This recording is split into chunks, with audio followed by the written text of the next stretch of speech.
Thank you, Dan and Karen, and all of you for being here on such a cold, dark night. It feels good to be inside, doesn't it? Just to be together and to be gathered. I had thought I might bring all of the church dogmatics and many of the works that Barth wrote, and I kept piling on, and then my wife looked at me and I said, "Should I bring these?" And she said, "No." And I said, "I think you're right. And besides, I'm no longer a weightlifter. It would have taken several cartloads or some great big guys to bring in. There's just so much that Barth wrote, and now we have less than an hour to summarize his whole life and ministry. So, of course, I feel totally inadequate. But I'll try to highlight what I think makes me excited about Karl Barth over 50 years after his death.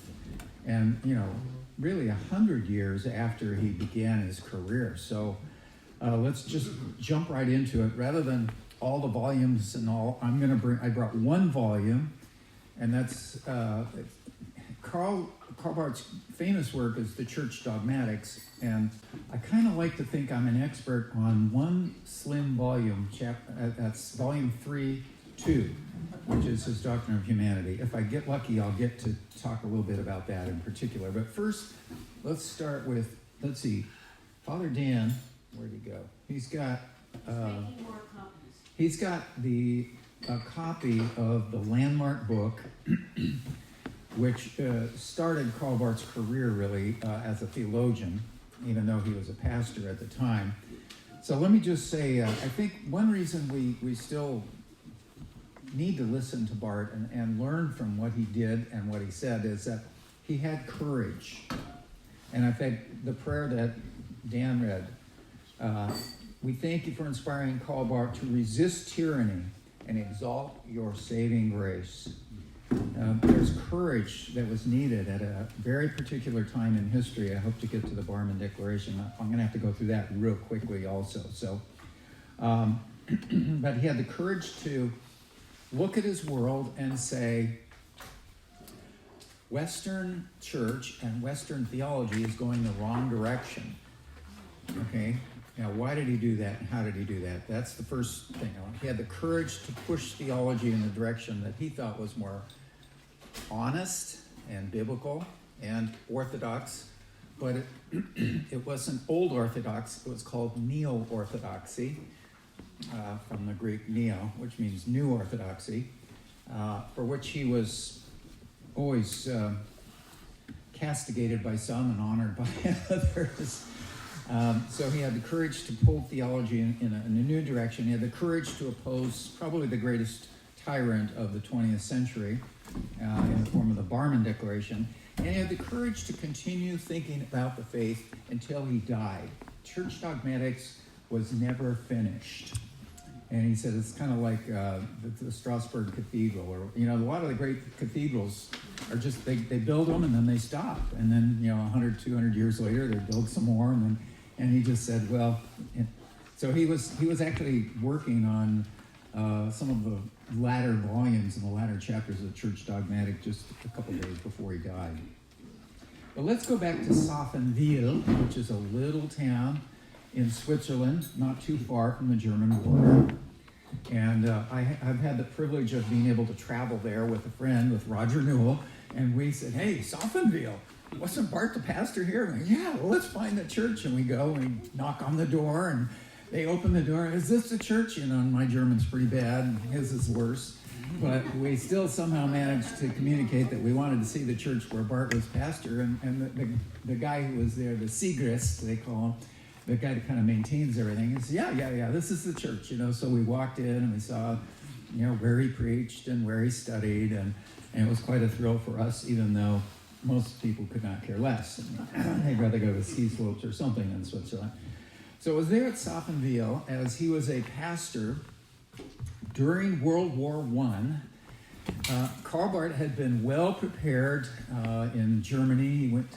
He studied under all the famous professors, Harnack and people like that. I'd be going on to big name, German professors who had this kind of liberal theology, what were the essential tenets of liberalism of those days? Now, it may not mean the same as what we mean when we say liberal today, okay? But so classic liberalism of the 19th and early 20th century would have been fatherhood of God, brotherhood of man, and the eternal worth of the soul, or something like that. And it tended to trend towards a social gospel.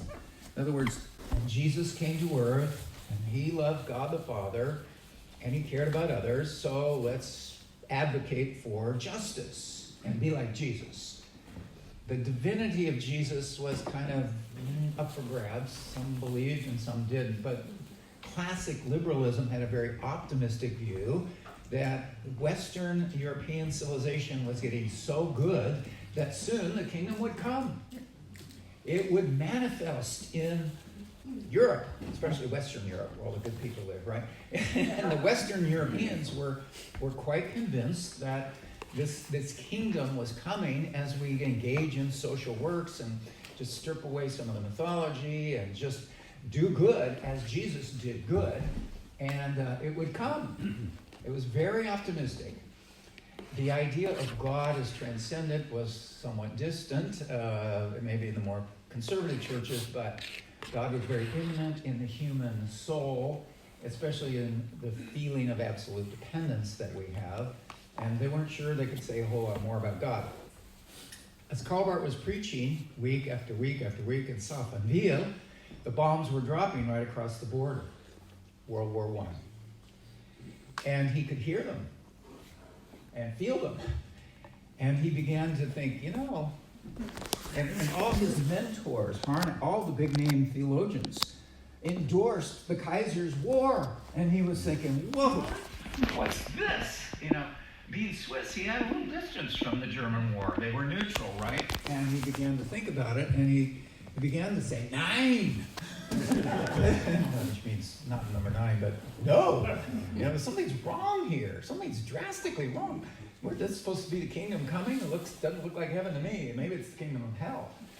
That he didn't say that literally, but so there was a lot of shock about what was going on, and I think a lot of Europeans were shocked by just the harsh realities of World War I. It was a terrible, terrible event that people had not anticipated, and the carnage. And in fact, my grandfather was a soldier in World War I, and he apparently his life might have been short. He lived a very short life, and my grandmother told me that he had actually endured mustard gas. He'd been a real good athlete. He was supposed to go to the Olympics in 1914, but they were canceled, and he went to war instead. So it was a war that touched so many lives so adversely that Barth just had to go back and say, I'm going back to the drawing table. And he wrote, Dan, you got your Epistle to the Romans here somewhere? Yep. Let's hold that up for everybody to see. Mine is buried in storage, and it looks a lot older than yours.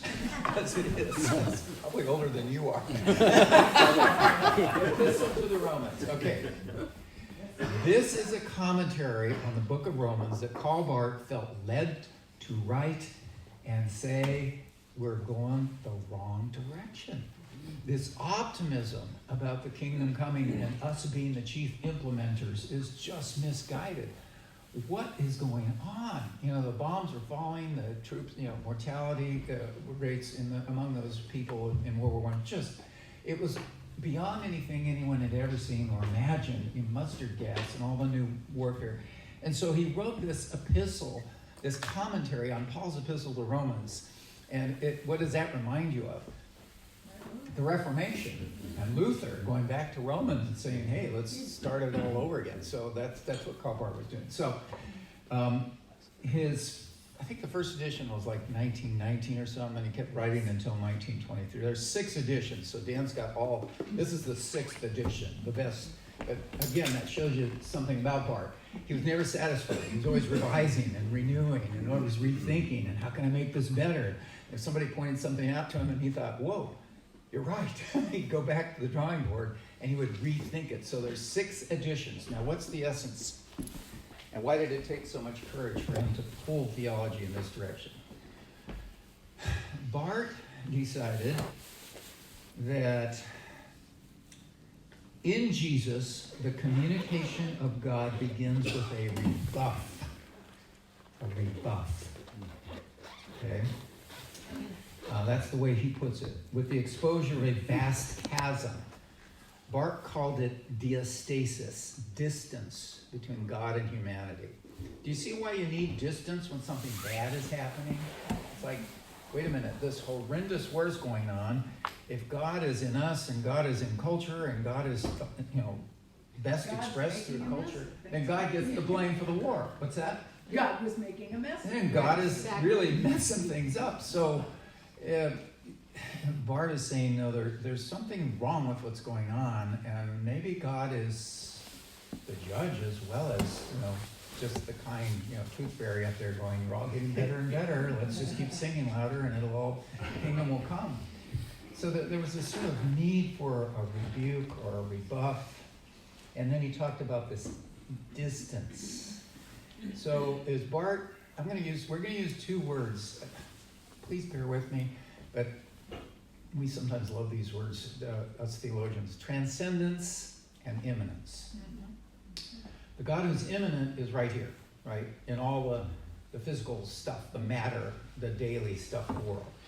The God who's transcendent is not here, but is in heaven or elsewhere, right? Okay, so Barth felt that the entanglement or enmeshment of Christian faith, at least in Western Europe, was so immanent, it was so enmeshed with the culture that we needed to pull them apart.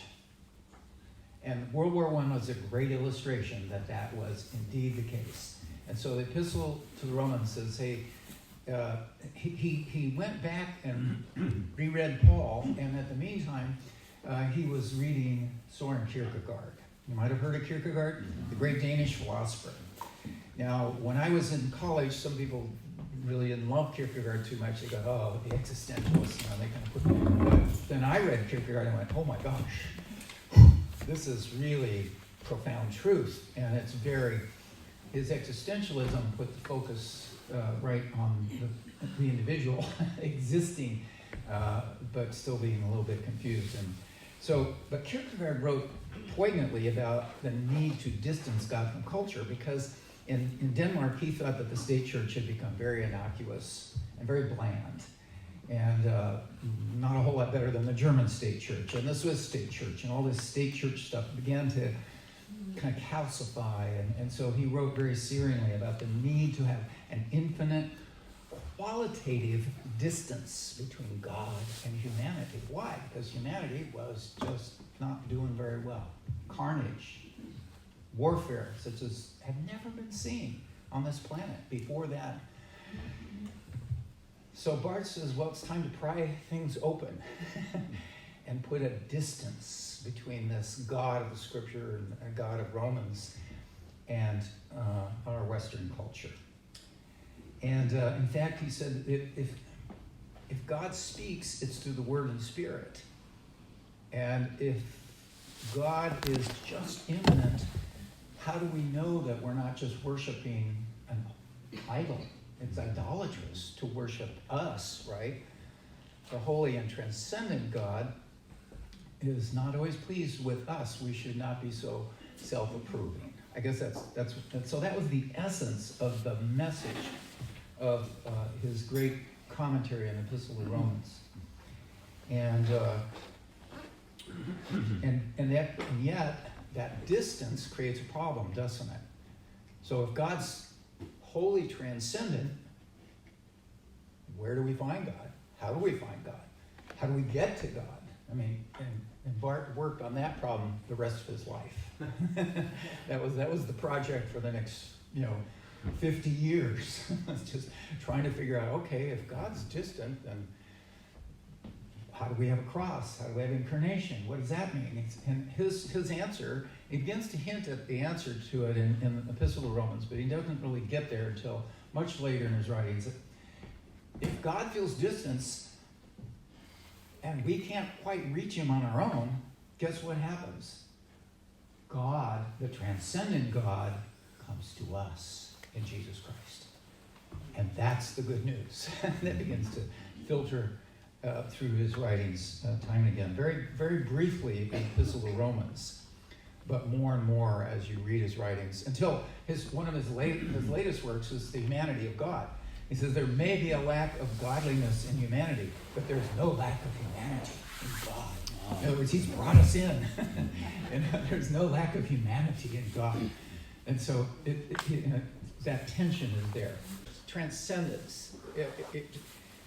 Now that sets a little tension up with Mr. Rohr, because Rohr's feeling is that God is so transcendent in most churches today in the West that we need immanence. We need a little more deeper understanding of the God who's here in all things, including us. And we've been taught how bad we are, total depravity, kind of Calvinistic austerity, and we need a dose of Franciscan immanence. Francis just preached to everybody and everything, right? Dogs and cats and everything that was beautiful. And slept right on the ground because that's beautiful. And we're all going, wow, I don't want to live like that, but I love his values. and so Rohr's pulling us back the other way for these times, but Barth felt a need to pull us that direction, transcendent, the transcendent, holy other, the holy other God, the diastasis. Now, that does create a crisis, says Barth. As a result of this amazing, the second edition on, people bought this, and the theologian read it. Karl Adams said, "This is the bombshell that dropped on the playground of the theologians."